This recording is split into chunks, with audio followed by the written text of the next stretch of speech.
Today's Big 12 Network game is brought to you by Phillips 66, hard-working gas. By Whataburger, just like you like it. By the Principal Financial Group. It's time to rebuild your dreams with the Principal Financial Group. By Papa John's, try our new hearty Italian meats pizza for just $11. By Sun Life Financial, annuities, employee benefits, life insurance. By BMW, the ultimate driving machine. By Dick's Sporting Goods, every season starts at Dick's. And by Chick-fil-A. We didn't invent the chicken, just the chicken sandwich. Welcome, everybody, to the Phillips 66 Big 12 Championship semifinal game. We are at the Sprint Center in Kansas City, where tonight's matchup features the Colorado Buffaloes taking on the #1 seed in the Big 12, the Kansas Jayhawks. Almost 19,000 on hand here tonight, including my Hall of Fame buddy here, Bob Knight. Welcome, everybody. I'm Brett Musburger. Holly Rowe will soon be joining us. Bob, I know you have been studying what these two teams have accomplished through the years. What do you see about tonight's matchup? Well, I think that the most important thing in this game, at least as far as Kansas is concerned, and maybe Colorado, was Kansas' performance against Oklahoma State yesterday. I think they would be very disappointed with how they came out, how they started, and really the only thing they had to be satisfied with was the end result. They won, barely. Now, this is going to be a different Kansas team that we see play tonight. Colorado has shown in the past that they played Kansas well in Colorado. They're going to have everything going well, particularly from the beginning of the ball game, to have a chance to beat this Kansas team. Well, Bob, let's take a look right now at the Principal Financial Group edge to the game. And I think you put your finger on it earlier about the Buffaloes when this game begins. I think it's very important that they stay with them, that they don't get hurt badly by the Morris twins inside. That's going to be something that Colorado will really have to contend with. They're also going to have the same kind of patience and the same ability to drive the ball on the bucket that they have in these big games they've won, like yesterday and like when they beat Texas. Now, do you think that the Jayhawks respect the Buffaloes, a team that they beat twice during the regular season? You never know how kids are going to think. You know, they can say to themselves, hey, we beat Colorado badly at home, or we barely beat Colorado, or, you know, Colorado beat Texas and we didn't. And so I don't think you ever know exactly how kids are going to feel until the game starts. And Alec Burks, how do you get a handle on him? And also Corey Higgins. You know, the two of them have been absolutely outstanding in games that Colorado has won. They drive the ball to the basket. They shoot the ball from outside. They are both very, very competitive. And they will be the focal point of the Jayhawk defense tonight, both of those guys. As we take a look at our BMW starting lineups for this, our first semifinal. And for the Colorado Buffaloes, Corey Higgins and Alec Burks, of course, they're at the center of everything with this team. And as far as the Jayhawks are concerned, Elijah Johnson out of Las Vegas continues to operate at the point as a starter. And there are Marcus and Markeith, and we are ready to go. Veteran crew John Higgins, Mark Whitehead, Terry Oglesby are three officials. I thought, Brent, that I sensed a little different approach to this game with the Kansas warm-up than I saw yesterday.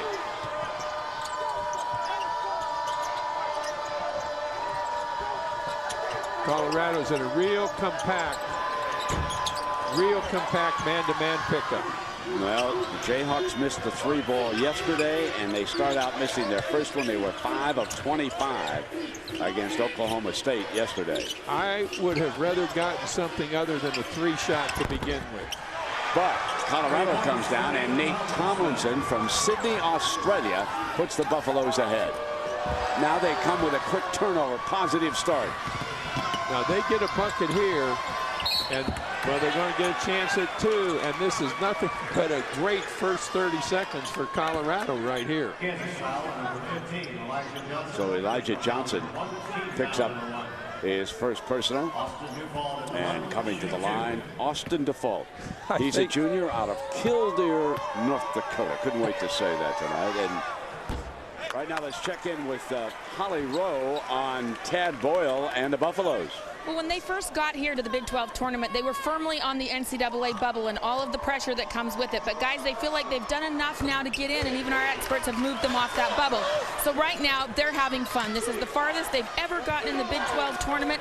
I talked to Tad Boyle just moments ago, and he said, hey, our guys are loose. They're having fun. We feel like we have nothing to lose. And their leading scorer yesterday's game, Corey Higgins, told me, oh, we're just out here to have fun tonight.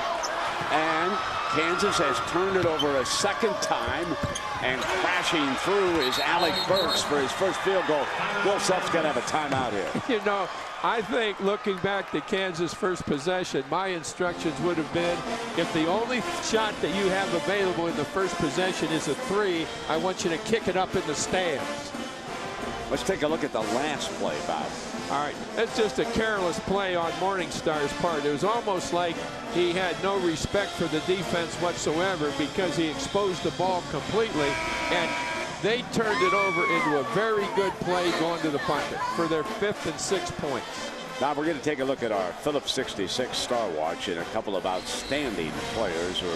Alec Burks, of course, had a tremendous tournament so far. He was on the All Big 12 first team, and Marcus Morris, you pointed out how well he had also played against the Buffaloes. So here we go after that timeout, and Kansas really sloppy with the ball. Well, you know, they missed that.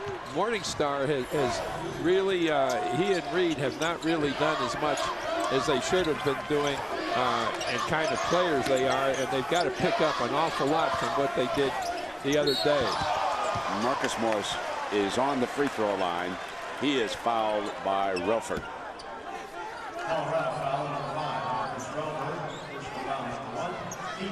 Reed and Morningstar will be a little bit scary in this game because they didn't do much to contribute to the game against Oklahoma State yesterday. They didn't shoot very well.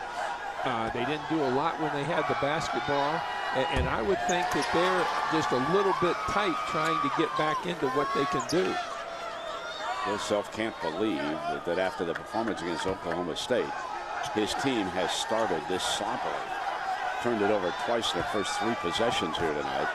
Looking for their first score, missed a free throw, and now they're on the board. Taylor's on the floor, and he went to the floor right away. And then bingo at the other end, Corey Higgins continues exactly what he was doing in the second half of their game yesterday. Well, Colorado for sure has shown that they're not afraid to play Kansas, and part of that was the fact that they picked up full court on that second bucket that they got, just saying to Kansas, hey, we can play you guys full court with our defense.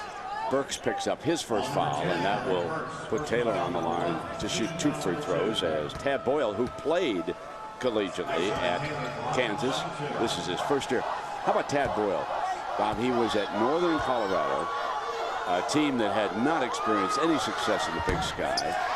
What he left behind has won the Big Sky Conference. They beat Montana the other night.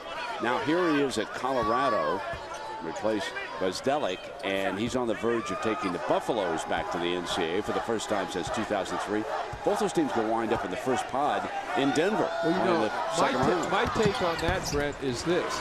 It's very hard to go from a coach at a mid-major school in 1 year and get a team put together in one of the major conferences, which is what Tad Boyle did, coming from Northern Colorado to the University of Colorado. And I think that, you know, I've talked about Thad Matta, and I've never been, you know, that shot with Coach of the Year, but the Colorado coach, Coach Boyle, has got to be right there with Coach Matta for consideration for that award. Thad Matta and Ohio State wound up in an overtime game at the Big Ten tournament before beating Northwestern. And an offensive rebound and a fresh set. That was Default's rebound.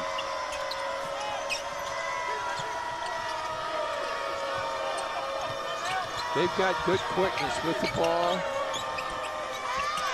You got to get into him. And they did not. Relford does it, a 3-ball. Morris backed off of him, and you got to get into Relford when you got to get into all of them when they go up to shoot, not just Relford or Higgins or Burks. You got to get into everybody. Now Markeefe steps out and whistles an air ball, and what a horrendous start by the Jayhawks. Well, now that's Morris trying to get back a basket that Relford just got at the other end. And I don't see a whole lot of difference in this game than I do in Kansas' approach to the game yesterday, Brent. It just doesn't seem like there's a lot of difference. Well, they're 0 for 2 from the field. Also missed a couple of threes. And meanwhile, the Buffaloes, a double-digit underdog here tonight, have fired out early. And Morningstar with a defensive rebound, and maybe the Jayhawks can turn things around, is Tyrell Reed on the drive, put himself on the free throw line. Higgins is very good with the ball, really good with the basketball, number 11 for Colorado. He looks for people, he's a good dribbler, but he's got his head up all the time looking for where the ball should go and looking for openings where he can get into the defense. And when he does so, he's not just a threat to shoot it on the 15-foot jump shot, but he looks for people that are open and he'll get the ball to him. Really impressed with Higgins and what I've seen of him. Comes from a basketball background, of course. His father, Rod Higgins, played in the NBA for a long time. Right now he's the general manager for Michael Jordan down in Charlotte. He's here tonight watching, and his son's Buffaloes have taken an 11-4 first quarter lead.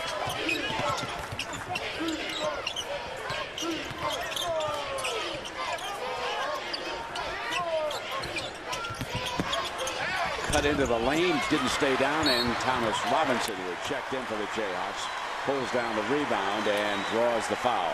Bad foul. Bad foul, 90 feet away from being able to score. Not a chance to score from it, but one foul closer to the 1-and-1. Boy, I used to keep such close track of that, or when we were in the 2-shot foul. And the more we could do to get there, the better I liked it.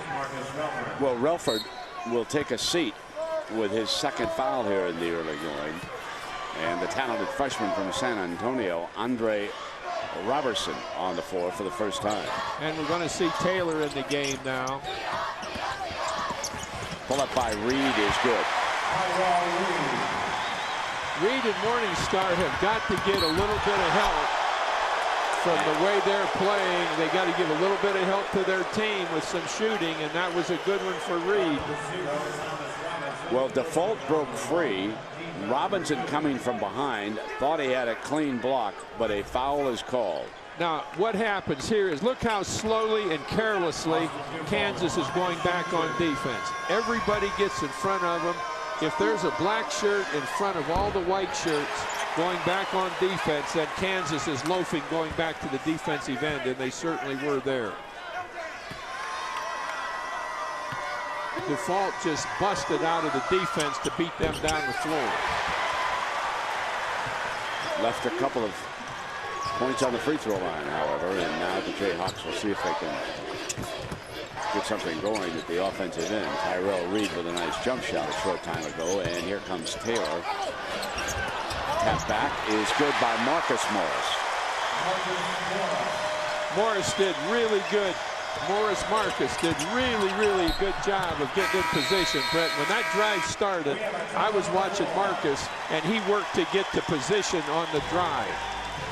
And we'll be right back after this message from our friends at Phillips 66.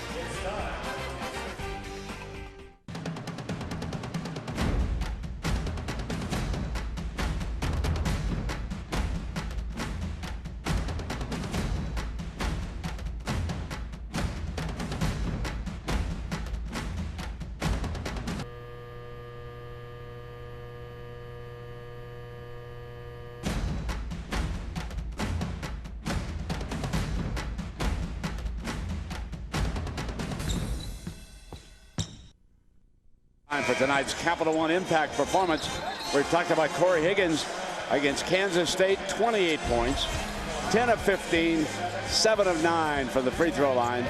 Higgins and Alec Burks have combined for 52 of Colorado's 87 points. So number 11, the senior from Danville, California, mom and dad are here. Rod Higgins, whom we mentioned, and Mom Canchetta there on the right. And, of course, Rod is the general manager of the Charlotte Bobcats. 11-8 now, and the Jayhawks are going to apply a little pressure. You know, it's really hard when from a coaching standpoint, when you're the guy that has to give your team the impetus to play hard and to play smart, and when the game has started, if they're not in that mood to begin with, it is really hard, Brent, to get them into that mood. Kansas was never able to get into that mood yesterday. Tomlinson handling the ball out high for them. Into Burke's hands, gets it back, now gives it back, and Alec with a beautiful pass on the penetrating move. Robertson finishes, but I was impressed with what Burke did with the basketball. Well, a really good cut. Morningstar forgot where the man was and had his attention on the ball and just got beat. Now look how Colorado helps right there. Really good job helping inside. Now they've got help set up behind the post man again.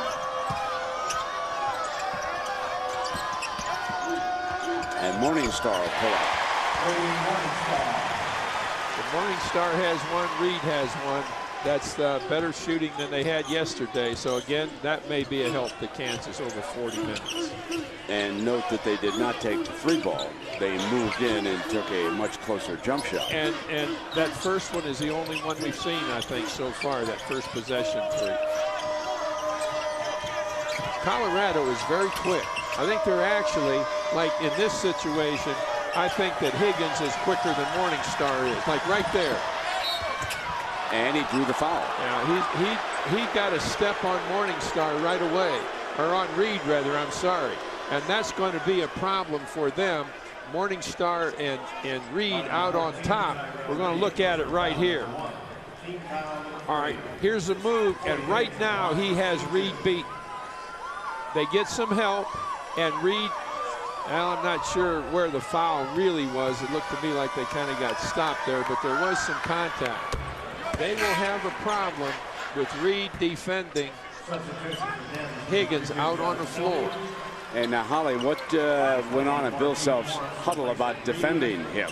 Well, a lot of his time in his last huddle was spent talking to Tyrell Reed about how he was defending Corey Higgins. He said, you can't front him. You're making a mistake with how you're playing him. And we see him take Tyrell Reed out right now and bring in a different defender. He also talked to Brady Morningstar about how he is defending Alec Burks, and he said, you've got to do a better job before the catch. He said, you cannot let Alec Burks catch the ball. No, they'll watch, or Tyrell Reed will watch over there with Markeith. And Elijah Johnson is out. So in effect, 3 Kansas starters are now watching here at the 14:30 mark. It looks like Selby will end up guarding Higgins, and I'm not sure that's a real good matchup. Selby whistles up a 3, and strong offensive rebound. And let me check what I said. That was not Markeith on the bench. Obviously, he's on the floor. And so Marcus is watching right now, and Markeith is back out there. They load the low block, and Markeith picks up a quick foul. Now those are the hands again, reaching in on something. When you start to reach with your hand and the man with the ball moves it, you're going to come up with a wrist or a forearm, and it's going to be a foul. Colorado's had very good ball movement here, Coach. Well, they're quick, and they get the ball like Burks is very quick with it. He has a little bit of a stutter dribble, and all of a sudden, he can make a really, really quick move. Well, that is just a terrific play, and Austin Default finishes up. It was an unbelievably good cut. Now watch, we're going to see the Colorado cutter come across right on top of him, right down to the lane. We could take another look at that, but the problem was Robinson did not move toward the ball, and the cut was able to come right over top of him. It was a great cut, but Robinson did not move as he has to. So he'll go to the bench now. And that is 4 points here in the early going for Default. You know, now that's an interesting look right there, Brent. Colorado picks up 3 points on the cut that was just made by Default because the defensive man, Robinson, in that case, just stood. The pass was made. He had to move with the ball and go toward the basket. Oh, this is going to be an easy run out on still another Jayhawk turnover, and Alec Burks finishes up, and Bill Self doesn't quite know what to think here in the early going at this point. Marcus Morris And that's going to go the other way. Be a charge. It is indeed.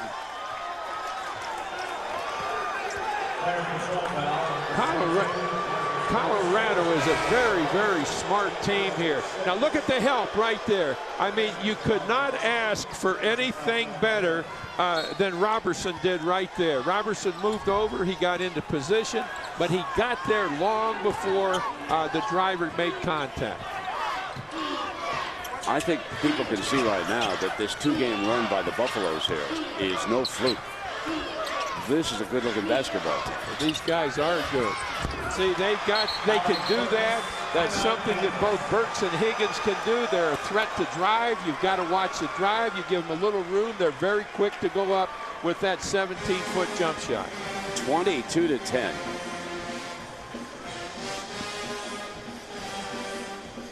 Well, Phillips 66 is proud to be presenting sponsor of Big 12 basketball. The next time you're on empty, fill up with Phillips 66. Specially formulated to clean fuel injectors, increase performance, and above all, help maximize mileage. Phillips 66 hard-working gas. All right, we're going to see some things here. There's a sloppy play very early by Reed. He loses the ball out on top, results in a bucket. Great cut, but the cut resulted because Robinson did not make his move defensively toward the ball. Another turnover resulting in a basket. This is not a different Kansas team from the one that played last night, Brent. They're shooting only 37%, Bob. They've missed all three of their threes, the Jayhawks. Johnson back on the floor. Morningstar off the cut. And there's going to be a foul called, and it's going to go against Colorado. Yeah, there's another bad call because that was something totally unnecessary. Now, all it does is give Kansas a possession that they would not otherwise have. Let's say they get 2 points out of this possession, Brett. Without that foul, those 2 points would have never been scored.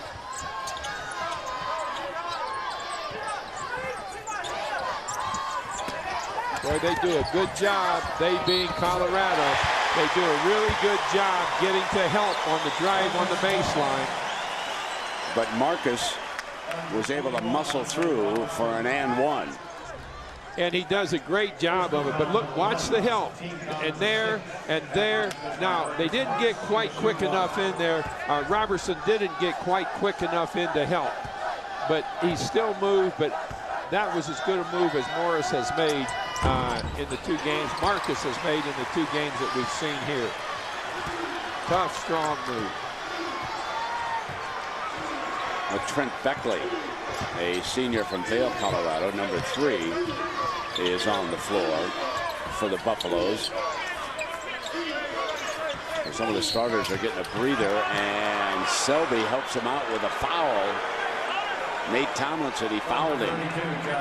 You know, what you said is very, very good because they're maintaining this 9 or 10 point lead, getting some substitutions in and out of there. They're not running their starters to depth out there. They're getting a lot of kids into the game. Tomlinson missed an opportunity there to get a couple. Yeah, he did.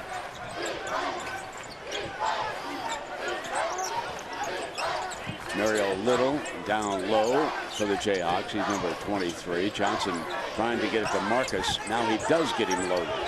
They keep with help is right there. He can hit that one. And he does, right up over the top of Beckley.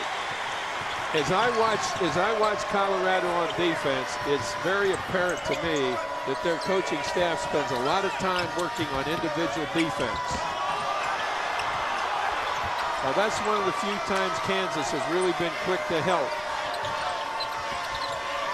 Did you not get into the shooter, you got to do that. But he missed it. Nate Tomlinson missed for a deep 3. And if the Jayhawks score here, Tad may have to think about getting some of his regular firepower back on the floor. Marcus is on the free throw line.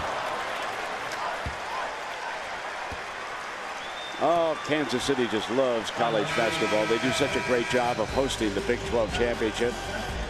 Take a look outside at Fan Fest. Everybody having a great time, and we've got a timeout. We welcome you back to Championship Week, presented by Dick's Sporting Goods. And Colorado leads Kansas 22-15. And Bob, how about protecting the basketball for the Buffaloes in this game so far? Well, you know, Colorado doesn't have a turnover yet. Kansas has 4.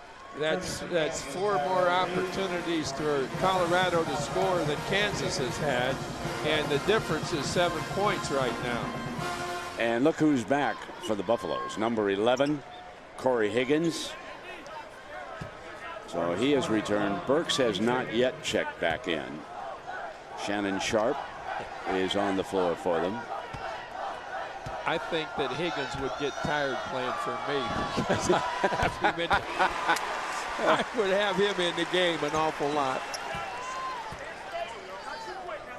And the Colorado huddle, Holly, I'm assuming they're talking about how to defend Marcus, huh? That's exactly what they talked about. They said, we've got to keep him off the foul line. You guys are fouling him too much. I want you to keep him pushed off. Don't let him get on the block. And don't foul him. They also said, make him shoot jump shots. Make him hit those shots. Don't let him try to drive in, get close, easy touches. Holly's point is really a good one because their defensive help is a little bit slow getting to the postman. Either the Morris twins inside, and when you're slow getting there, that's when you commit the foul.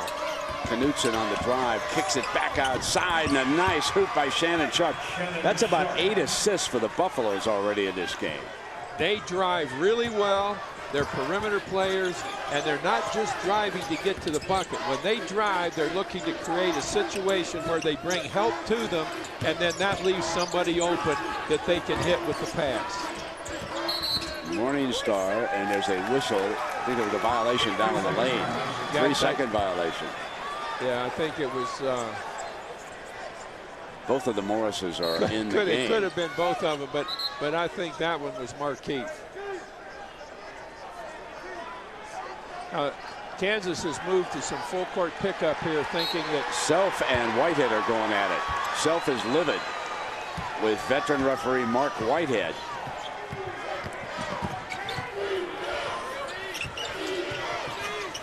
I think Whitehead served up a little warning from the baseline,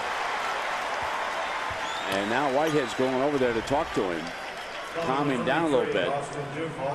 And Whitehead is still over there with Coach. That was earlier. What you're looking at is the anger.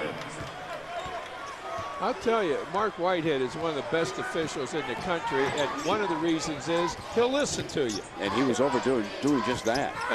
And if he's had enough, he said, I got it, that's enough, then you don't want to say anymore. Markeith couldn't flush it, but the foul is going to be called on Andre Robertson.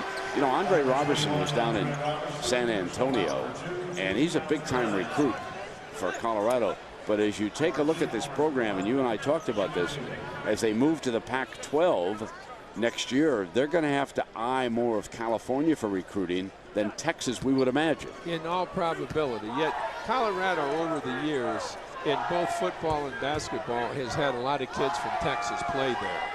And I'm sure that they've got kids that have played for them that have gone back to Texas and are looking out for prospects for them. That's one of the most interesting and intriguing things for a coach, is to keep track of his former players, know where they are, get a kid to go look at somebody, see what he thinks, maybe get a kid to recommend a player to you.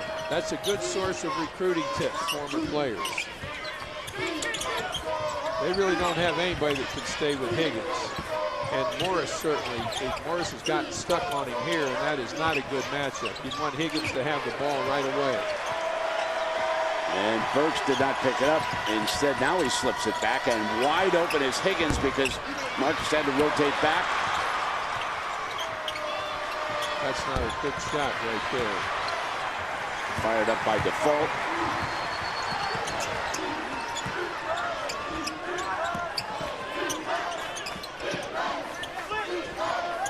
In low to Markeith.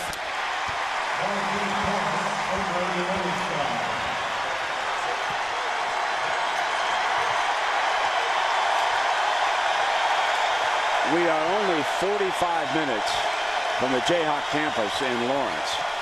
Burks and Higgins both have the ability to start something that results in a good scoring opportunity off the dribble. Now they want to get the ball out of the corner right there. They're spending too much time with it in the corner. Higgins misses, and the Jayhawks can edge even closer. Colorado's at its best when it uses the entire width of the floor, and they didn't do that there. Reed's three. Markeith. It's a two-point game. See, now they're still not getting out of Reed and Morningstar what they have to have. They virtually played the game last night with scoring only in the lane, only from the post. And they've been a pretty decent shooting team. Not great, but in the upper 38s, 38-39% on threes. But now they just haven't been able to get that to go down. Now, they missed all four tonight so far, Bob. They are hitting now 50% from the field, 7 of 14. Colorado's hitting 56%. Well, what did they have last night on threes? It was some horrendous total last night. There it was, 20%. So now they're 5 for 29 in last night and tonight.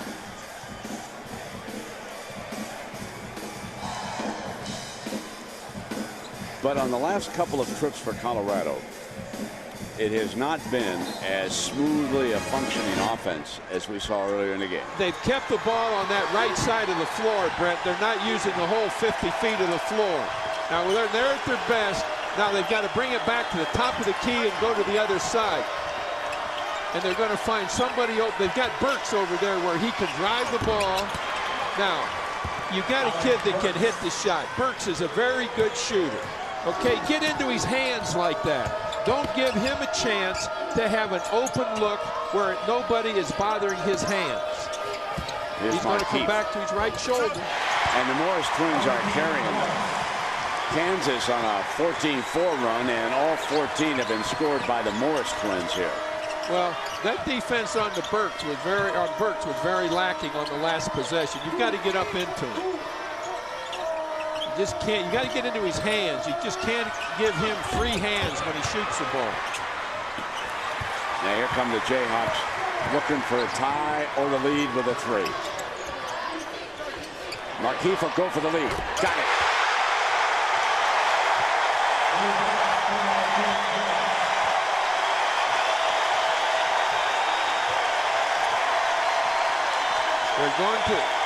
They spend a lot of time on that right side of the floor and getting stuck over there with the ball. Back comes Burks off the iron. Break out his Morningstar. Throws it up, and it's a beauty.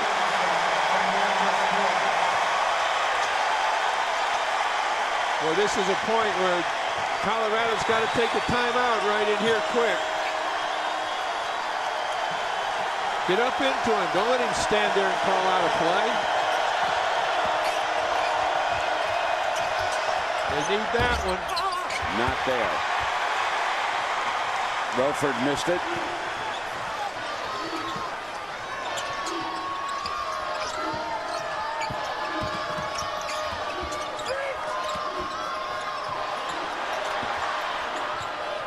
Johnson was slow getting over here to relieve the ball from Reed, and if he would have been quicker, he had a great pass inside to Markeith. Morningstar pulls the J up, and the tap, no. Loose ball, dive for it on the floor, Colorado.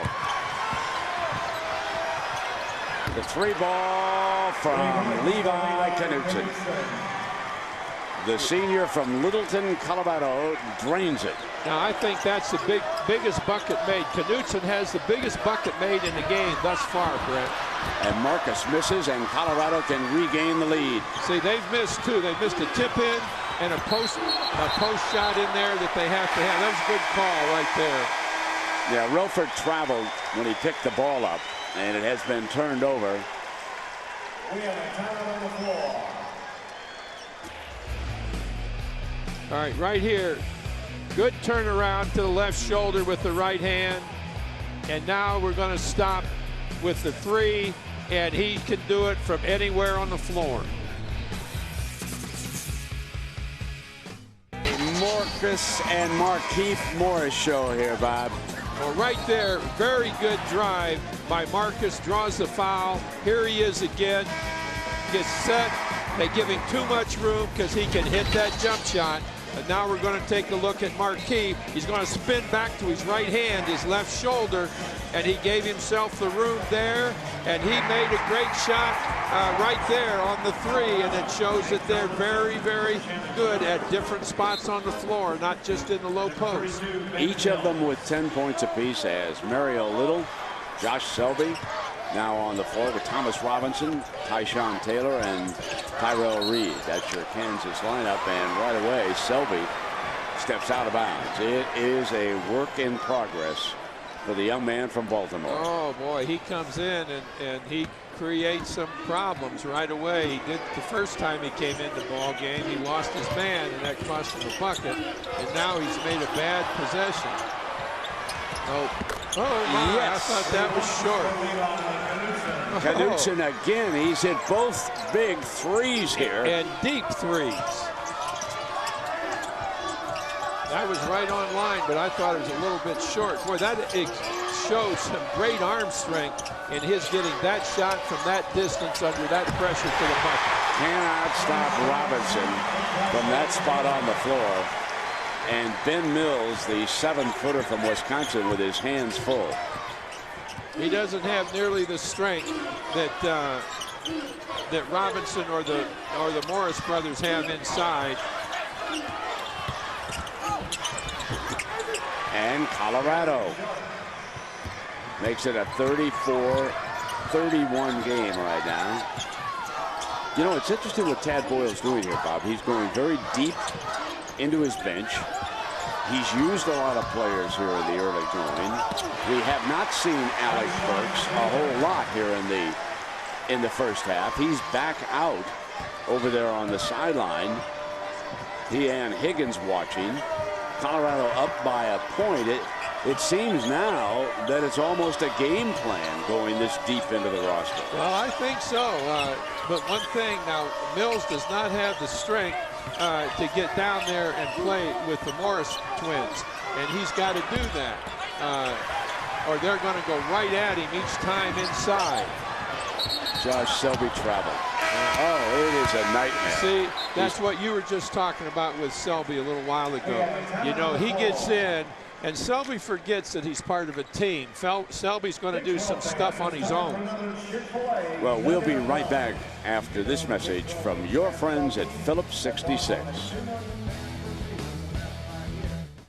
Quite a game in Kansas City. Colorado leads Kansas 34-33 in a high-octane affair. Coming up in the O'Reilly Auto Parts halftime report, the Big 12 big plays of the year, our Phillips 66 check presentation, and tickets punched for the NCAA tournament. Brendan Manzer, Colorado, they're much more than Burks and Higgins, as we found out here. Yeah, usually when a third Buffalo steps up and makes plays, it's huge. And Levi Knudsen hit 2 big threes. Coach Knight and Brent, those were big plays, weren't they? I think that the big play of the game was the first 3 that he hit, and the bigger play of the game was the second 3 that he hit, because it prevented Kansas from getting any separation in the score. That was a good point, boys. Default back on the floor, and we see that Alec Burks and Higgins have returned to the lineup. Shannon Sharp, freshman from Corona, California, just fired it on over to Higgins. 2-3 zone. They did a little screen against the zone right there, and were able to get something with it. Although they didn't convert it. Had everything right except the basketball did not stay down. And Marcus out, and that is a foul on Colorado. You know, basketball and golf have one thing in common. If it doesn't go in the hole, it doesn't count. That is the truth. Number 21, Marquise, personal foul number 2. But you know one difference? There's no gimmies in basketball.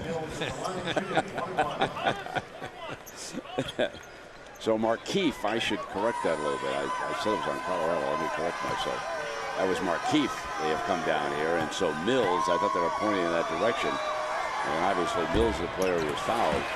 Mills is just a freshman. He's a gangly kid, and I'm sure that with the kind of coaching he'll get at Colorado, he's going to be a very good player in years to come. Coney is now up, and he will check in for the first time for Colorado. They do a good job playing that simple ball screen. They double up on it momentarily, but then the postman who doubles up tries to get back to his man. Now Little's three, good. We have yet to see Little commit a game in all the Kansas games we've done, Brent, without contributing something right away. Now Kansas stays in that 2-3 zone, but we'll have to see just exactly what they get out of it, because they're going to use Sharp to get the ball back and forth a lot between Higgins and Burke. They want to get it reversed out here. And Higgins swings it in, and they come over to the other side, and foul is going to be called. It's on Burks. Morningstar was working on that was side, too. It was on Morningstar with a push. Foul number 12, Brady Morningstar. Personal foul number 1, team number 9. I guess there was a push down here on this rebound, Bob. Take a look. Let's see the good pressure on the shooter. Yeah, there's Morningstar. Pushed him way, way out under. Good call. And Ben Mills, the freshman from Heartland, Wisconsin, back on the free throw line. And boy, he has missed a couple of golden opportunities here. Yeah, there's a little bit of a chance to get him back in and get ahead with him having 4 possibilities from the free throw line, and he came up empty. Oh, they got to get help right there. They had good help. Now Marcus loses it momentarily. He's got to get rid of it. He's posted too far out, and he's got his back to the bucket. Tyrell Reed nails a three. Now that's something that they did not do at all last night. Now they get Morningstar to hit one, and then they're playing like Kansas can play. Gives him 3 of 7 and brings his very pro Jayhawk crowd to its feet. But at the other end, Nate Tomlinson, the junior from Australia, answers. I think that's his second, and if you're playing a zone, you can't stand back and just let somebody shoot. Get out and get into his hands. Get your body up in there. Get your hands outside of his hands. Make him come right up through your nose to get the shot. Kansas gives up a lot of room on the perimeter to three-point shooters, and that's why they're shooting. Colorado is shooting a good percentage of threes right now. Well, this is our first of 2, Coach. The second one, the Battle of Texas. The Longhorns against Texas A&M. And as we think about game 2, what are some of the things that you come to this game prepared to talk about? You know, you got the psychology of the game, Brent, is Texas has won both games, as we both know, and they've played very well in both games, especially so in the second game at A&M. So Texas has got to feel like they can play well against A&M. A&M thinks they can. We know we can, but they can't feel it because they haven't done it yet. So I would think that the key would be for Texas to say, hey, we beat them twice. That isn't enough. We've got to beat these guys 3 times, and we've got to do it with our minds, not just the way we play. Because if we go into this game thinking that we can win this as easily as we won the other 2, then we're going to be in trouble. Well, here we've got the final minute of the first half. The Jayhawks have finally gotten themselves a 4-point lead here. Now this is big for Kansas to eliminate a point against them here, and then to get a bucket at the other end. Reed had it, lost it, and a pushing foul called against Colorado. Now what we're looking at now is this. We're looking at Kansas having a chance to get 2 from the line, and then the clock, Colorado wants to hold the ball out until the last 5 seconds and then get a shot so Kansas does not have another attempt at scoring.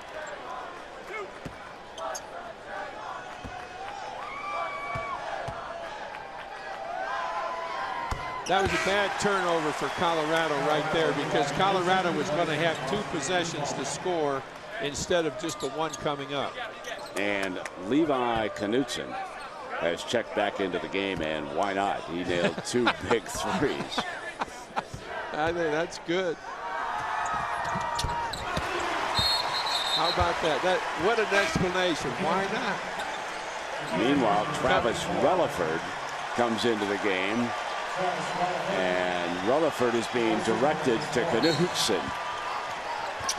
So Relaford came into the game, and Tyshawn Taylor said, "Get on him now," because they're going to try to get it to him. Well, they're setting up in a man-to-man, and one thing that Kansas wants to do here is not put Colorado on the line. Keep them working, keep them out there. They're going to set a screen around here, and Knudsen's going to try to run around it. Well, Burke's going to be able to get off that possession right there, and they've got to be careful that he doesn't have an alley. That was good pressure.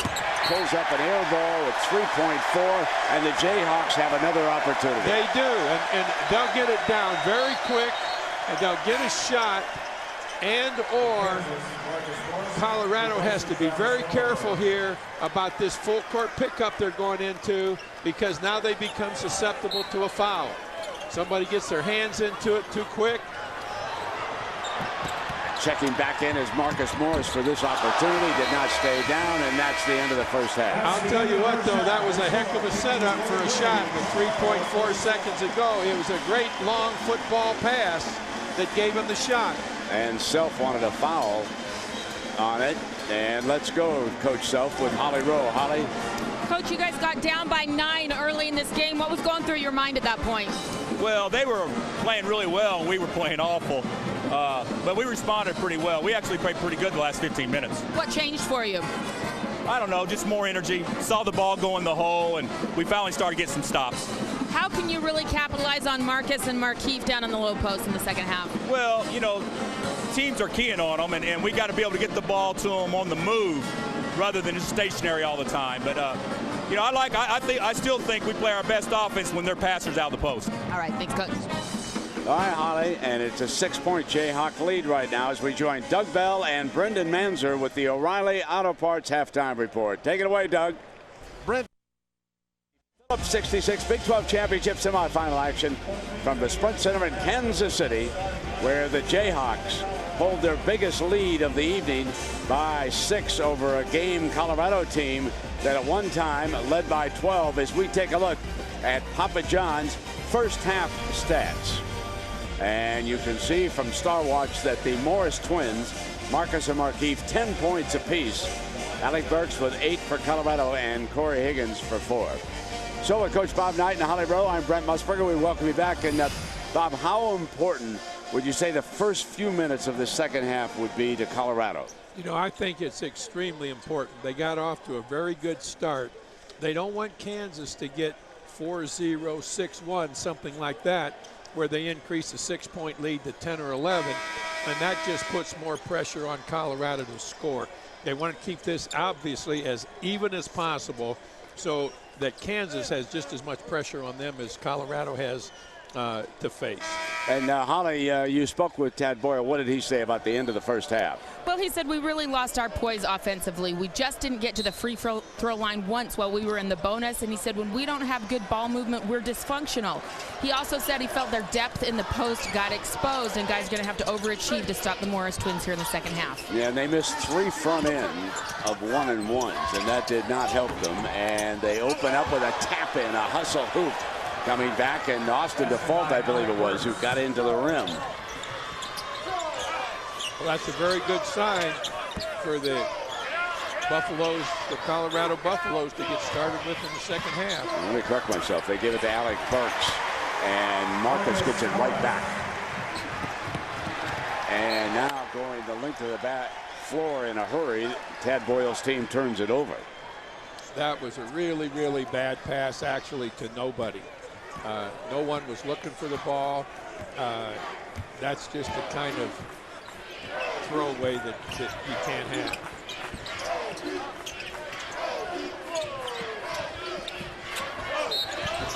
And Markeith will come to the free throw line for a pair of free throws. Default down low. Colorado is working to front the postman a little bit inside to front both Marcus and Markeith, and they've got to be careful of that, because when you try to front somebody, you're on the side of that guy, which gives him a free side to move to, and that's what happened right here with Markeith. And we're going to show here in just a moment how exposed Colorado is with their post defense trying to get above the postman. Right here. There's where they try to get above him, and then there's a foul, and they're lucky that it wasn't a three-point play. So Markeith, with the 2 free throws, now has a dozen, just like Marcus. And now they both times that foul was committed when Colorado was trying to get above the postman, and they're not going to be able to do that. They're going to have to help from the perimeter. Alec Burks will try to get his game back on track. And the 3 ball is knocked down by Nate Tomlinson. You know, Tomlinson is not going to drive the ball. That's 3 that he's got, I think.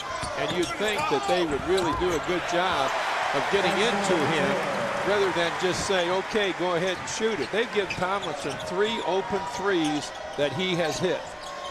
Meanwhile, Taylor at the other end for the Jayhawks knocks down the field goal. They don't need to help off Tomlinson. They need to get right into him. Now that time they got into him. Well, Taylor was into him a little bit better, but the first time was just, hey, you're open, go ahead and shoot. I'm not going to bother you. They go back door and turn it over.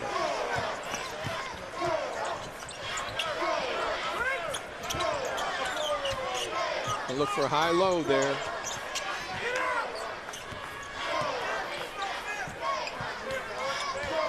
Kansas has good patience with what they're doing, with the exception of that one, but I think there's a bad foul that's made by Tomlinson there when nothing's going to happen. No need to foul. You weren't stopping anything. In fact, you gave him something. So 2 early team fouls here.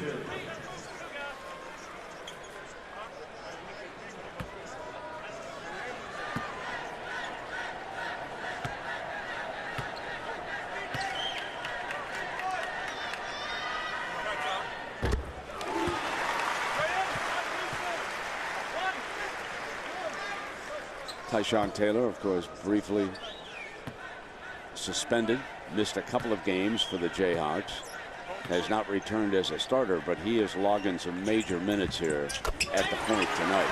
Kansas has a little better start in this game, this half of this game, than they have in the last 3 halves that they've played. 2 against Oklahoma State and the first one tonight. This is their best start for a 20-minute period. Higgins and Marcus fouled him. Marcus let him get a step on him and then tried to ride him out of there, and he had to back off a little bit. When a big guy switches to a guard coming off a high screen, that big guy has got to give him a little bit of room. You can't play right on him because he's going to get a half a step and there's going to be a foul, as was the situation there. Burks passes, and Higgins can't nail it. Taylor with a defensive rebound. Drives it all the way, tap back up. Marcus keeps it alive, and he is fouled by Higgins. Higgins putting a saddle on it. That was a good foul. I mean, that was all that there was for him to do to prevent a bucket from being scored. So he gave up a foul for a bucket. That's not a bad play. I mean, he can't do it too often, but in that one case, that wasn't bad. Jayhawks out by 9. Once trailed, if you just joined us, by a dozen points in the early going.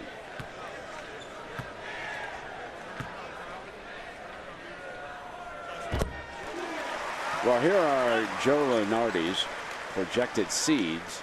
6 teams, he says, will make it, and that includes Colorado right now. He has them projected as an 11 seed.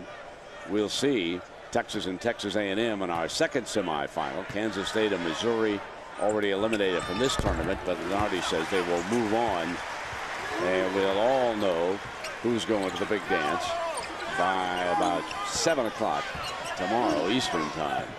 You've mentioned this many times, Brent, but a huge thing that the Morrises bring to the game is good free throw shooting. They get fouled a lot and they shoot well from the line.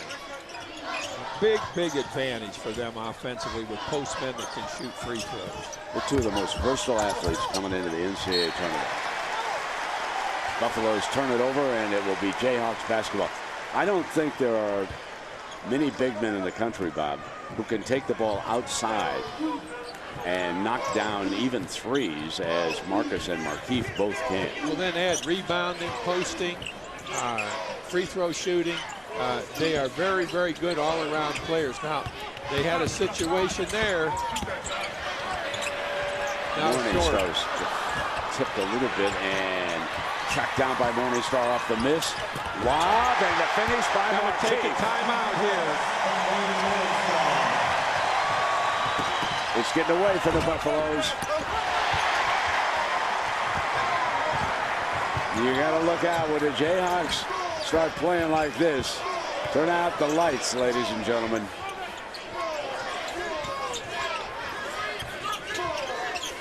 Taylor's been very good with the ball. He hasn't forced anything. He's looking for people. Sometimes he gets a little bit too rambunctious with it. They're going to go to the line again.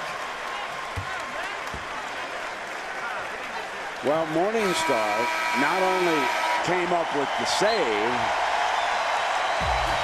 but now watch what he does with it. Alley 2.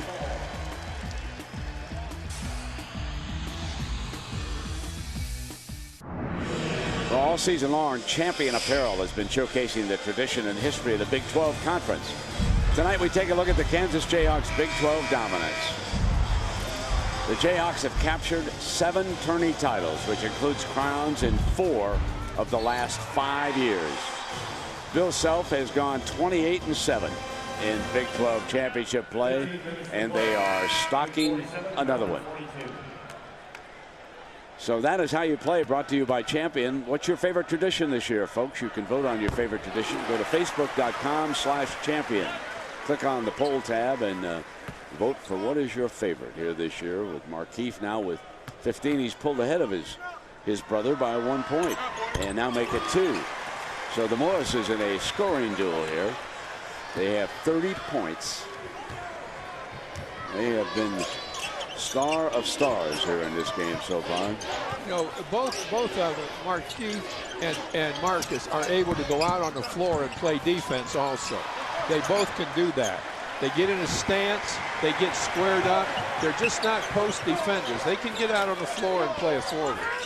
And Holly, they were not born with a basketball in the crib, were they? That's right. In fact, they didn't even start playing basketball till they were freshmen in high school, when a high school coach saw them and said, hey, you guys are getting tall. As you see Markieff put that one in. You guys are getting tall. Why don't you come out for basketball? So they have been self-made players, and what's helped is they live in Lawrence, Kansas. They come to the gym at all times of the hours. Their strength and conditioning coach is on call 24 hours a day for the Morris twins whenever they want to come and work out. How about that? Conditioning coach for 24 hours. Well, I think their work ethic is shown in the way they play. I agree. And in the amount of things they can do on the confines of a basketball floor. They do a little bit of everything. Now they're going to get a little bit of a rest here. And that's a pretty good move that Bill's making right there, even if he can just steal 2 or 3 minutes right now. And he's going to use, I think, Robinson a little inside in place of the Morris twins, and they will be very good, as they have been all year long. Now, got a hand in there. That hand in there on defense is a grab. Morningstar grabbed him, and that cost him a breakaway bucket right there. Getting those hands where they don't belong, where you're not going to get anything done anyhow. You know, I used to make our defensive practices at some part where the players had to play with their hands behind their backs, where they could not use their hands at all on defense, just their feet. I think they've switched that foul to Elijah that time also. Well, Morningstar looked guilty too. Yeah. So a couple of them out there, and a nice jump shot by Alec Burks there, the sophomore who actually was raised in this area, was not recruited by Missouri, was recruited by Kansas State, went out to Colorado, and when Tad Boyle got the job in Boulder, his first recruit was convincing Alec Burks to come back to school, that he would like this more up-tempo system that the Buffaloes have run this year, and it has been a successful relationship so far.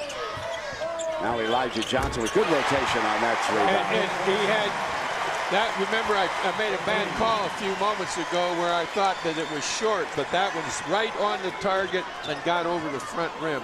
That's a funny thing to say, though, but to make a bucket, you got to get it past the front rim. And that's a real teaching point in getting the ball over the front rim. Back again with a three and missing offensive rebound, dish it in, and now, oh boy, going down hard is Alec. Oh, I mean, he really went down. Alec Burks went hard to the floor.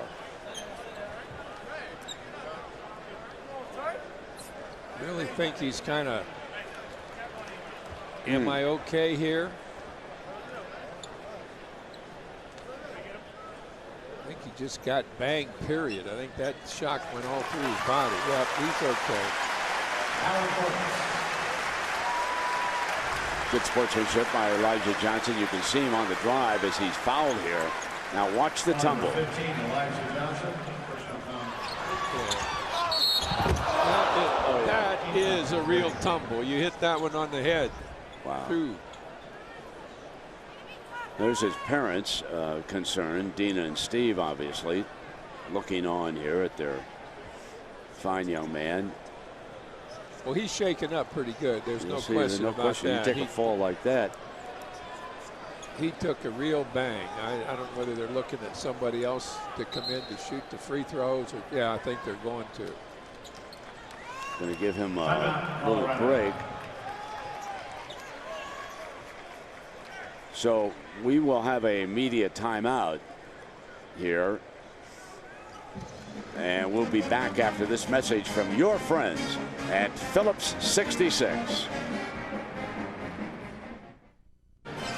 Well, referee Mark Whitehead came over to the table for an explanation with Coach. And you see Alec Burks on the free throw line. Once a trainer comes on the floor, Colorado was forced to call a timeout, or Bill Self could have chosen who was going to shoot these free throws. So they call a timeout.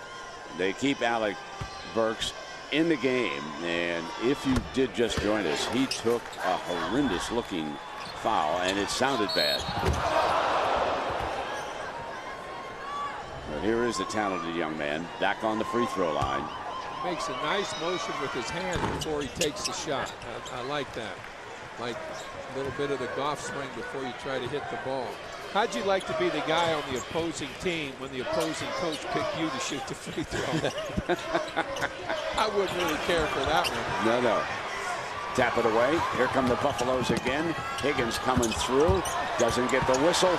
And back come the Jayhawks. Spot. Morningstar misses. Robinson going for the rebound. And there is a pushing foul on Robinson. And Robinson struggled just a little bit here in the Big 12 championship. So for instance, I should update that Elijah Johnson now has 3 fouls, and Elijah's played a good game for the Jayhawks. Selby's back into the ball game. They're giving guys a rest now with a 17-point lead. They're trying to, and that's smart. They're trying to get some minutes off the guys that are playing the most.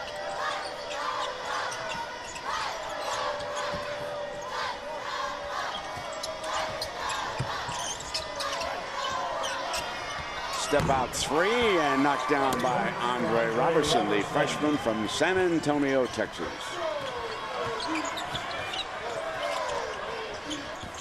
They don't let too much slip away here. They've gone from 18-point lead to a 4-point lead.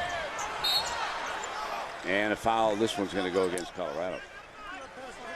They doubled up on Robinson pretty quickly. Yeah, very quick. So Robertson picks up his second personal. It's a non-shooting Make it foul. 3.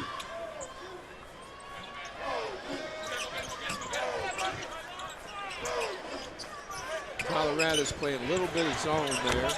Big shot for Selby. He has struggled here tonight with a couple of turnovers, missed his only shot, and that is a 3-point hoop for the freshman. Now, you know, that's a huge, huge bucket for Selby. And right back at the other end is Levi Knutson from Littleton, Colorado.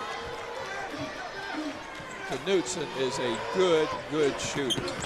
He's a guy that you want to get into him so tight that he can't get his hands free to go up with the shot.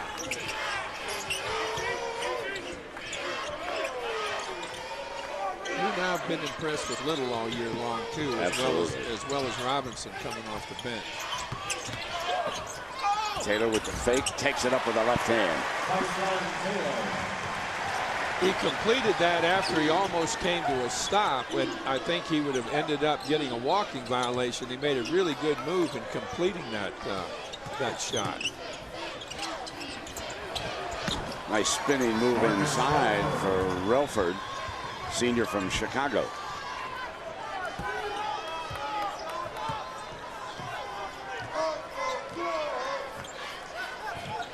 He's a little out for a high screen. Morningstar dribbles through traffic, gets to the glass, a nice drive. Really good drive, but he split two guys. He split the man guarding him and the help. You just can't have two people on one and get split. You can't do that. Guess who did it again? I know. That's 4. Man named Levi. Selby misses that shot, goes back, rebound, puts it back in. Very athletic on that drive. That was a fine move by number 32. Not a real good shot that he took, but he ended up with an opportunity to turn it into a three-point play because of his athletic ability.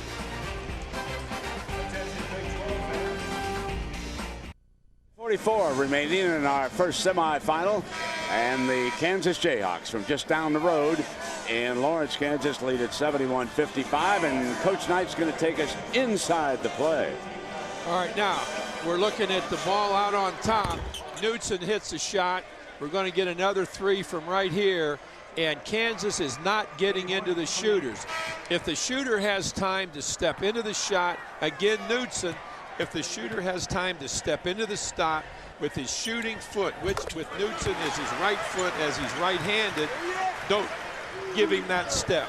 Make him go up flat-footed. Make him go up with a squared stance rather than a shooting stance. Colorado is shooting 47% from the floor, 8 of 19 from three-point range. Missed out.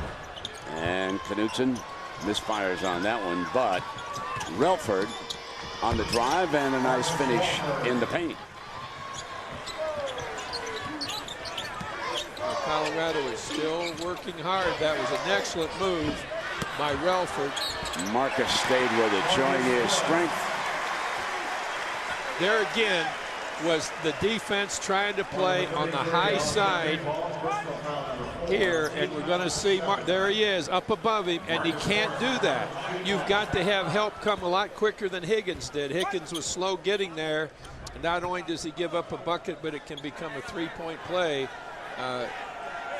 the way that Marcus or Markeith, either one, Marcus at this point can shoot free throws. And Default has picked up his 4th personal for Colorado. It seems like you're giving up something, Brett, when you play behind that post man, but you make it a lot more difficult for him to get to the bucket if you are squared behind him rather than giving him a direct angle to the bucket. Take away angles in the defensive post. Selby picks up the personal foul.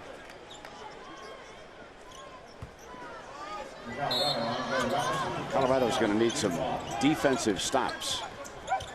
And they've been overmatched down low with the Morris twins. Morris twins now have 34 points between them. And a wraparound would not stay down for Higgins, who is struggling right now trying to score. Ooh, Taylor whistles it out of bounds. He was trying to hook up with Marcus, and not a good pass. No, not a good choice.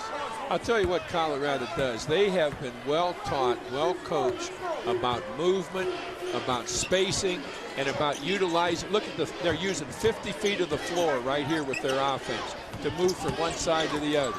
And that's why they got that good drive right there, because they were able to utilize the reverse, and the help couldn't get there quick enough. And Robertson. We're going to have a half-court trap. A little 1-3-1 half-court trap here.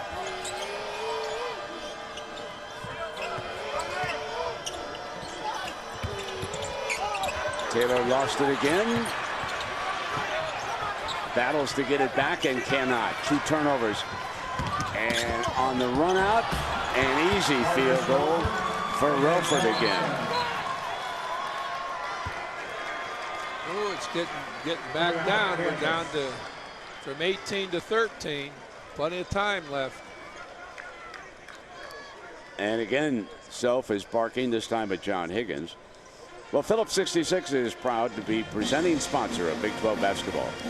Next time you're on empty, fill up with Phillips 66 gasoline. Specially formulated to clean fuel injectors, increase performance, and above all, help maximize mileage. Phillips 66, hard-working gas.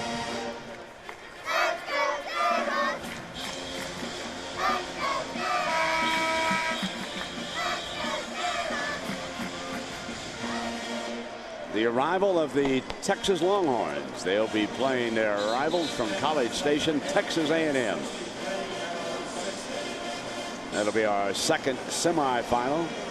And the winners will meet tomorrow at 5 o'clock Central Time, right here in Kansas City for the Big 12 championship. So after the 2 turnovers, you'll see that Tyshawn Taylor has taken a seat. Selby stays out now on the floor of the Morris twins, and Selby, short on the iron, chases down his own miss, and now he has missed his last 2 attempts. Basket here would be very big for Colorado as they attempt to come back. Beautiful pass. Could not finish, however. Robertson couldn't stuff it home. Well, that was a golden opportunity. Marcus has it knocked loose. Turnover, coming back, looking for numbers. Tap back, and Burks is on the free throw line. Reed fouled him. This is getting interesting again now, Brett, if he makes both of these free throws, because the last 2 possessions, Kansas has not gotten a shot in either of those 2 possessions. And Bill Self is going to yank his highly rated freshman, I believe. Taylor is back up at the scorer's table. The zone that Colorado is playing out there has caused Kansas to sort of stand around a little bit. They're not getting the same kind of movement that they had in their offense against man-to-man. And if they drop that zone in with some tightness around the lane, Kansas is going to have to hit a 3. And Holly, Selby's struggles continue with Kansas, don't they? That's right. You know, he missed 3 games with what's called a stress reaction in his right foot. And since he's come back, he's really been pressing. I talked to Bill Self about it yesterday, and he said, you know, he's just trying too hard to make up for everything he's lost. He said there's a fine line between being aggressive and being patient. And when you see Selby come into the game, he immediately shoots. Right there, he had 2 quick shots, 2 quick misses. Instead of trying to be patient, get his points in the flow of the game, guys, the young man is really pressing the weight of expectations. But I always had a rule, don't throw it to the corner unless he's wide open for the shot. That's 3 straight turnovers without a shot. I'm telling you, Jayhawks really sloppy with the basketball here, Bob, as you pointed out. Traveling. Knutson. And we'll be right back after this message from your friends at Phillips 66.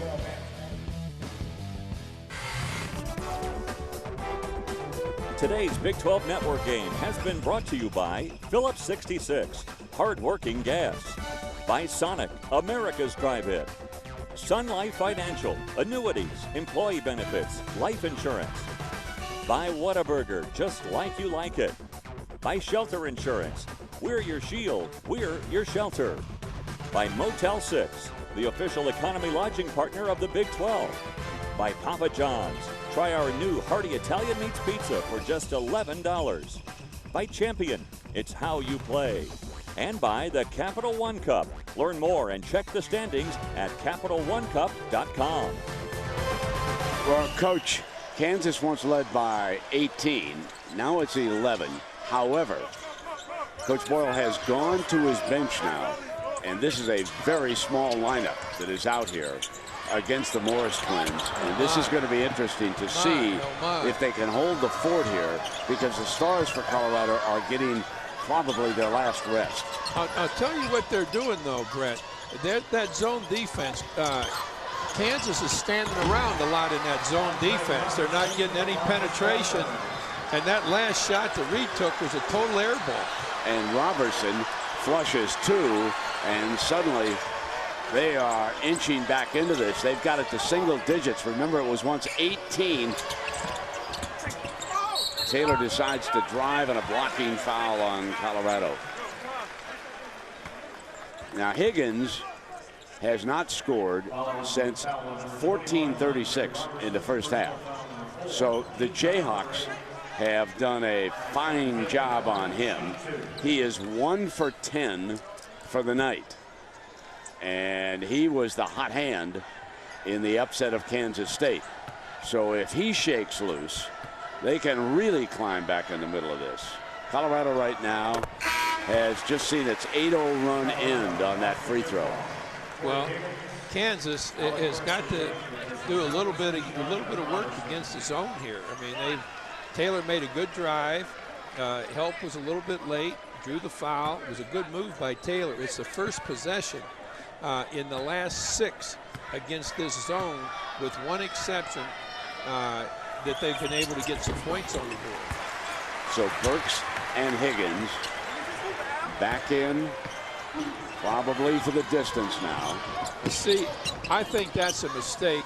Morningstar or Reed picking up one of those guys down the floor, because over the floor they're going to beat him, and that happened right there. Offensive rebound, and it's a big one by Default. Was a huge rebound by Default. He just maintained position and held it. Now, not only did Wilford miss the shot, but now he was in the middle of that turnover, not taking advantage of an opportunity. And Marcus traveled. He was eager to get something going there. Yeah, they don't make many mistakes with their feet. Marcus and Markeith both have very good footwork when they get the ball. A lot of postmen step one way, step the other, and try to make a move, and they're guilty of traveling. But that's one of the first, maybe the first time I remember either one of them getting called for a travel violation. The Jayhawks have been a little bit sloppy, Bob. They've turned it over 14 times. Well, the thing with Colorado is that Reed and Morningstar cannot keep up with Burks and Higgins out there when they start moving with the ball. They're getting a step on them as they move with the ball, and then things are being created, and a lot of it's going to the foul line. So since early, about midway actually through the first half, Higgins has put a point in the scoring column. Got it at 10. Could get it back down to.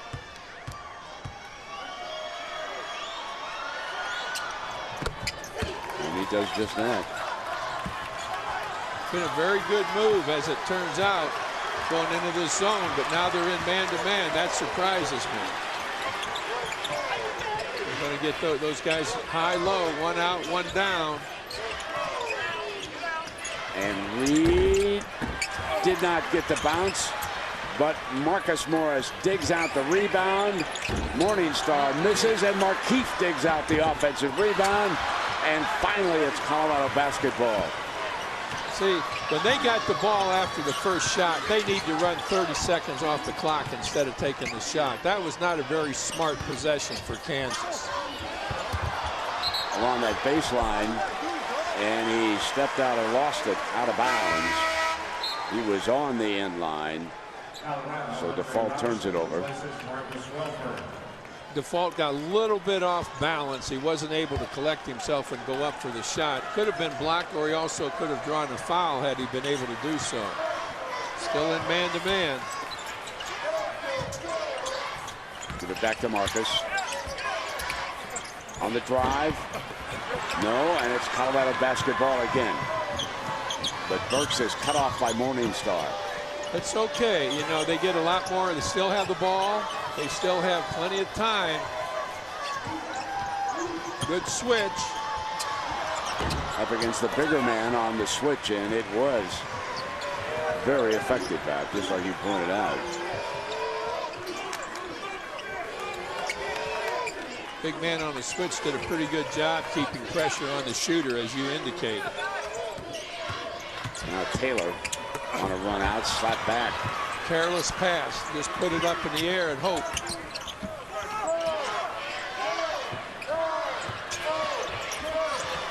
Reed nails a huge three for Kansas. That huge may have been a little bit underrated as a word to use there, because they just haven't been able to do that. That's always been a pretty good part of their offense, but we've seen them for 2 nights now where the three was virtually non-existent except as a miss. Well, the ability of the Jayhawks to shut Higgins down here has been really one of the keys to this game. And here is the last hoop here. Very good pass made. Set for the shot. Sometimes he hasn't been set for the shot. Reed I'm talking about, but Morningstar also. They've not done a really good job of getting set for the shot. And as we mentioned last night in their game, they have either one yet to use the shot fake with people running at them. That just boggles my mind. Well, let's get to know the impact freshman of the game presented by Sun Life Financial. Annuities, employee benefits, life insurance. And Tristan Thompson, you will see him in our second semifinal when the freshman from Canada, the star for Texas, goes against Texas A&M, and he is the Big 12 Freshman of the Year. He's already participated in a couple of victories over the Aggies, and so we will see him in game 2 here tonight.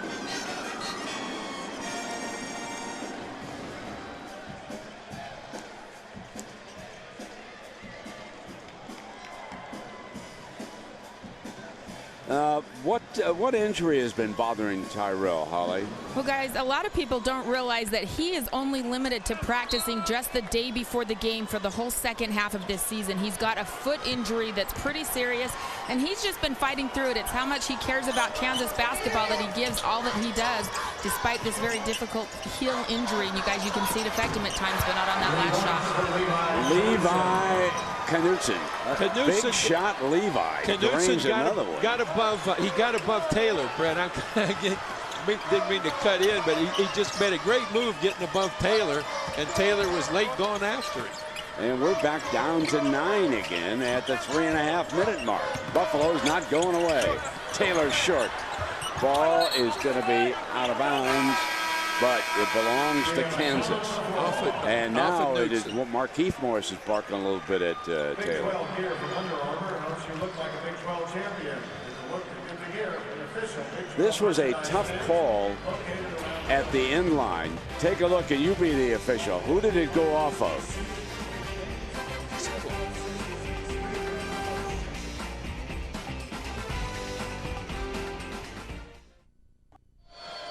Welcome back to Championship Week, presented by Dick's Sporting Goods. As Coach Knight would say, upon further review, the ball should belong to Colorado. It's a Jayhawk foot that the ball is off and out of bounds. Tough call down there in the end line. So here comes Kansas. See if they can take advantage of a break. They're up by 9. 3:27 to go. Morningstar was trying to get it to Markieff. Markieff tonight with 18 points as a scoring leader. His brother has 16. Now they did not get it loaded cleanly, and Markieff had to save it. Shot clock winds to 10. Now Taylor's got to go to work. And Marcus on a step back. Colorado basketball as they try to edge closer here. They don't want to delay a lot. They've got four buckets they've got to get. They're just look to go inside, look to get that postman.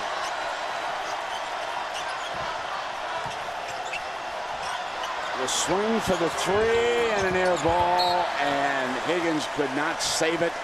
Kansas basketball. Oh, how about the shot fake? Well, I'd love to see that again. We have a chance because of the shot fake would have opened it up so much right there.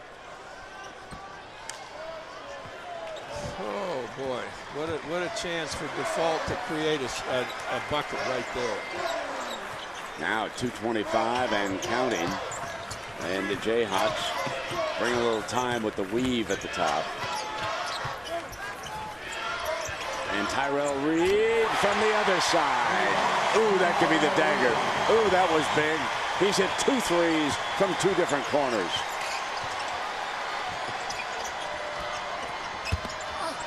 Now Default takes his game inside, keeping Colorado in the chase here, down 10, 156, but they definitely need some stops.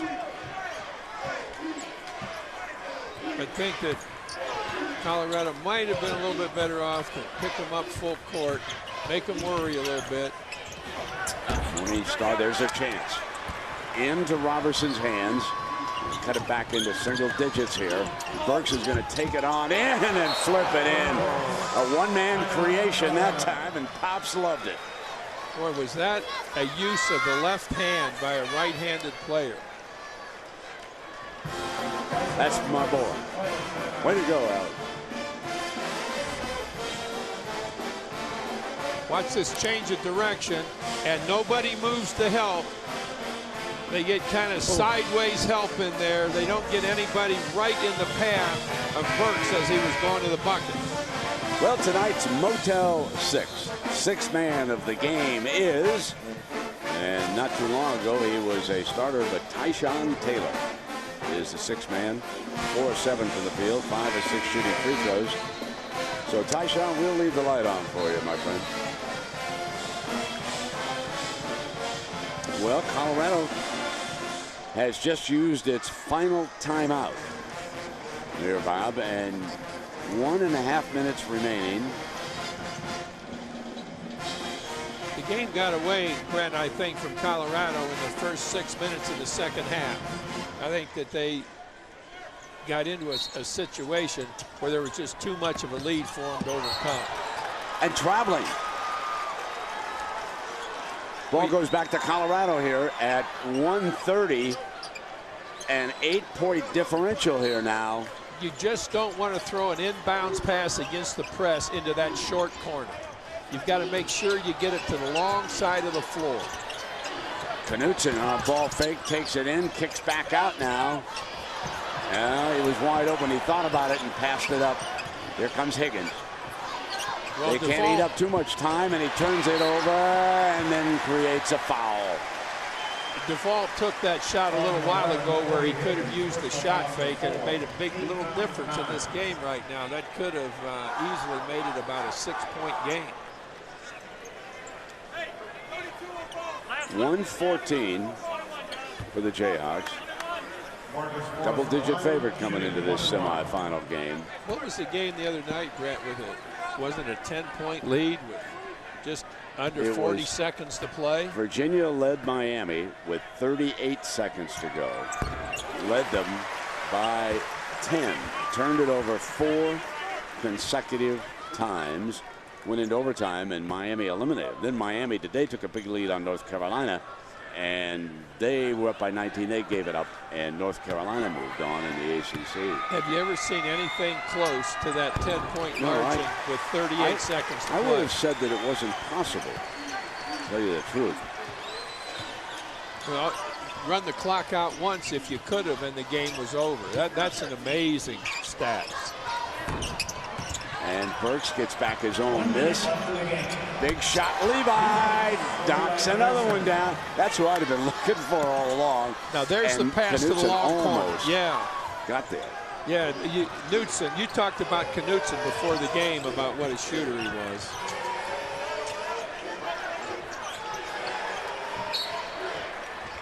And they jump out. Burks jumps out on Tyshawn.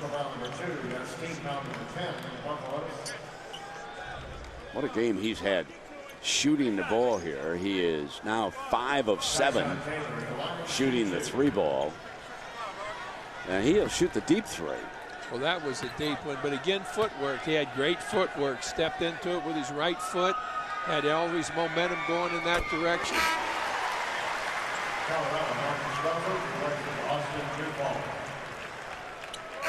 14 points for Taylor off the bench tonight. And now here comes another one of the big reserves. Mario Little will replace Markeefe. And what they want to do probably is chase defensively with Mario. Yeah, and you know, I'm a little bit surprised that they didn't use Little as one of their 3 perimeter players in this ball game, because he can shoot the ball, and one of the Morrises comes out, he takes a smaller guy inside. They haven't done that as much as they sometimes do. And one. Alec Burks on the drive, the sophomore who grew up right here in the Kansas City area. Back on that line, he can make it a 6-point game. This one is not over. Now, what have they cut this from 18 was the biggest. 18 down to 6. There's 6 now. So it's still a 2-possession game, and knocked it out of bounds. Robertson, the freshman, got a hand on it. Now he won't be able to move here. This will be a set inbounds. He can't move like he could there. Alec Burks, give him a little daylight on the inbounds. Taylor comes quickly back.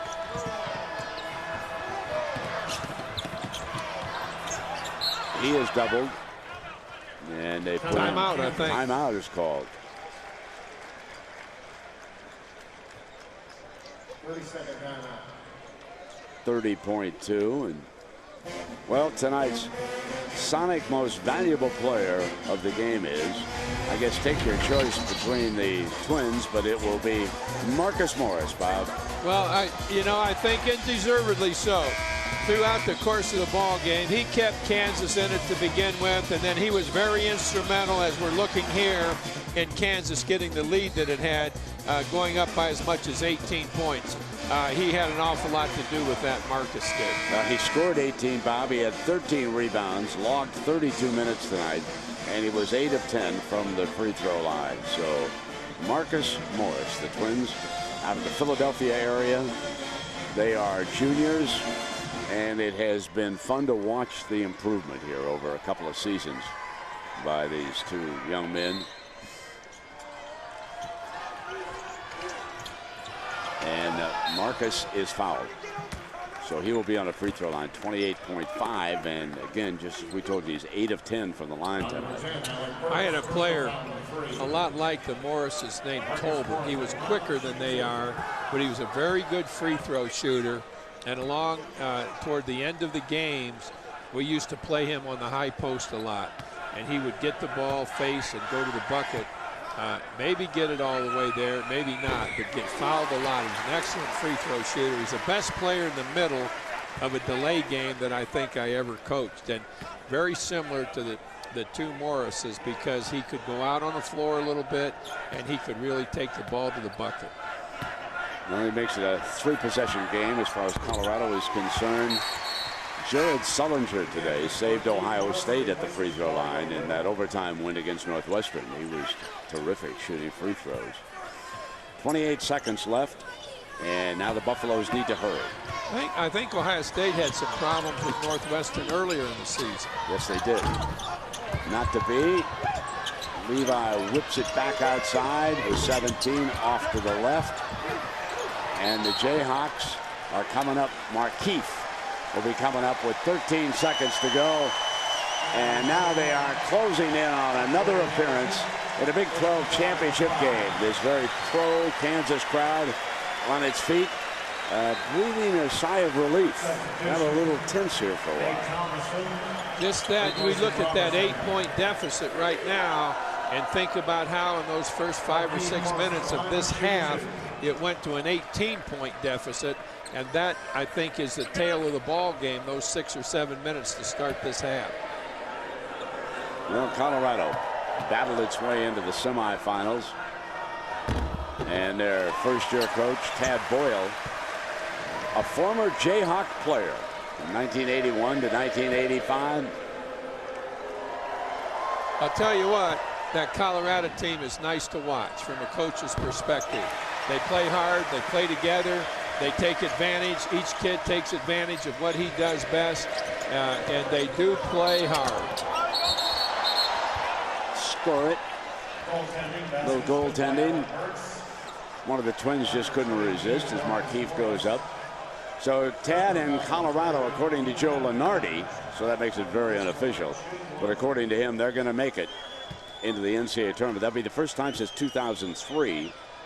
Tad Boyle was an assistant under Mark Turgeon at Wichita State. At one time, he was a very successful stockbroker, and he said, I'm just not happy. I'm going to follow my dream. And he became an assistant basketball coach, a vagabond. And here he is, having moved up to a BCS conference school, headed now to the Pac-12. And Bill Self and the Kansas Jayhawks are headed to the Big 12 championship game once again. So the defending champs have qualified. And will it be Texas or Texas A&M? Well, we will find out in our second semifinal of the night.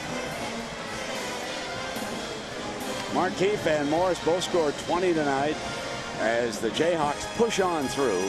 5 Central tomorrow on ESPN. And the Jayhawks await the winner of our second game between Texas and Texas A&M.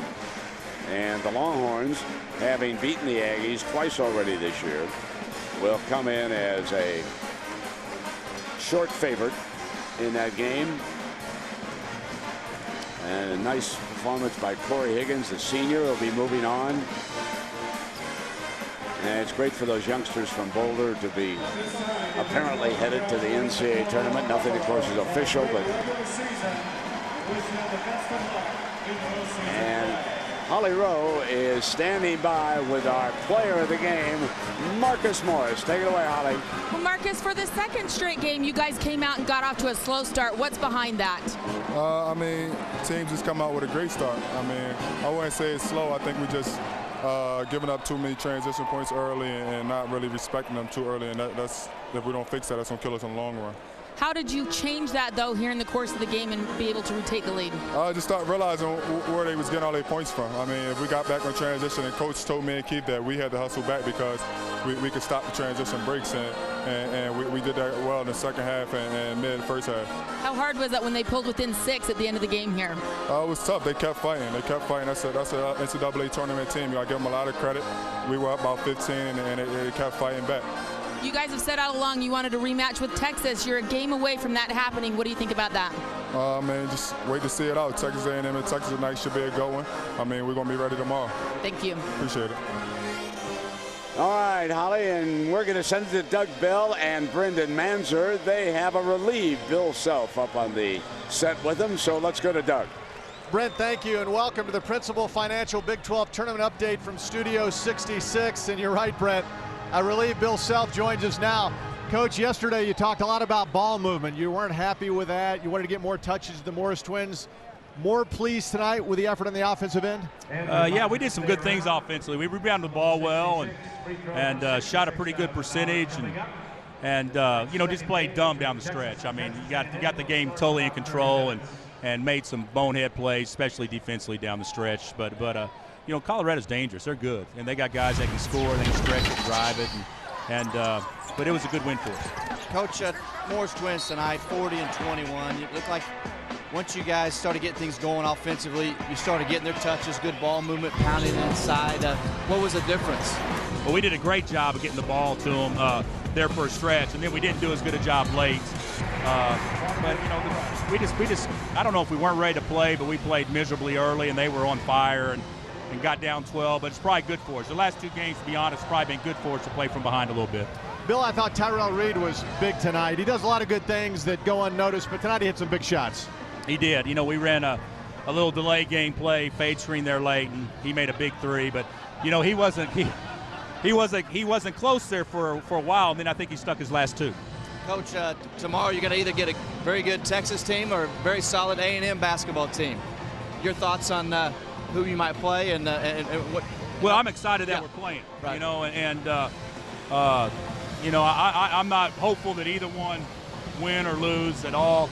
I think in our guys' minds, since Texas got us, you know, they would like to get another shot at the Longhorns. But I tell you, Turge has done a remarkable job with his team, and Texas handled A&M pretty easily the first 2 meetings, and it's tough beating a team a third time, so I anticipate this game going 4 or 5 overtimes. That'd be the best scenario for us. Hey, Bill, a remarkable thing, for 7 consecutive years you've won the regular season title in the Big 12, which says a lot because everybody else is getting better and you're maintaining that level of excellence. How proud of you of doing that? 7 years in a row you maintain that excellent level. Well, we're proud of that. You know, I don't really think it gets the play locally as what it could, because Kansas has won 54 conference championships in its existence out of 100 years or 95 years, whatever it's been since they've been in the league. So I'm real proud of it. You know, we've had some success before we got here in the league, and we make a big deal out of it. And certainly it's not the most important thing. The NCAA tournament's the most important thing, but being the best over a 2.5-month period in your league is something that we're very proud of. Thanks for stopping by. This is a habit. Every year you stop by. Okay. All right, guys. Thanks, Bill. All right, we'll see you. All right, big win for the Kansas Jayhawks tonight. Talk about dominance. 7 titles in 14 seasons here at the Big 12 Championship. They won 4 of the last 6. #1 seed for the 8th time in the 15-year history of the event, and a 7-1 record in championship games. And here in Kansas City, it is a special place to watch the Jayhawks play. As we look at the highlights, Colorado got off to a good start. Good ball movement. Robertson, the young freshman, inside, and boy, when his body fills out, he is going to be just a dominant player. And then Alec Burks, the Kansas City connection.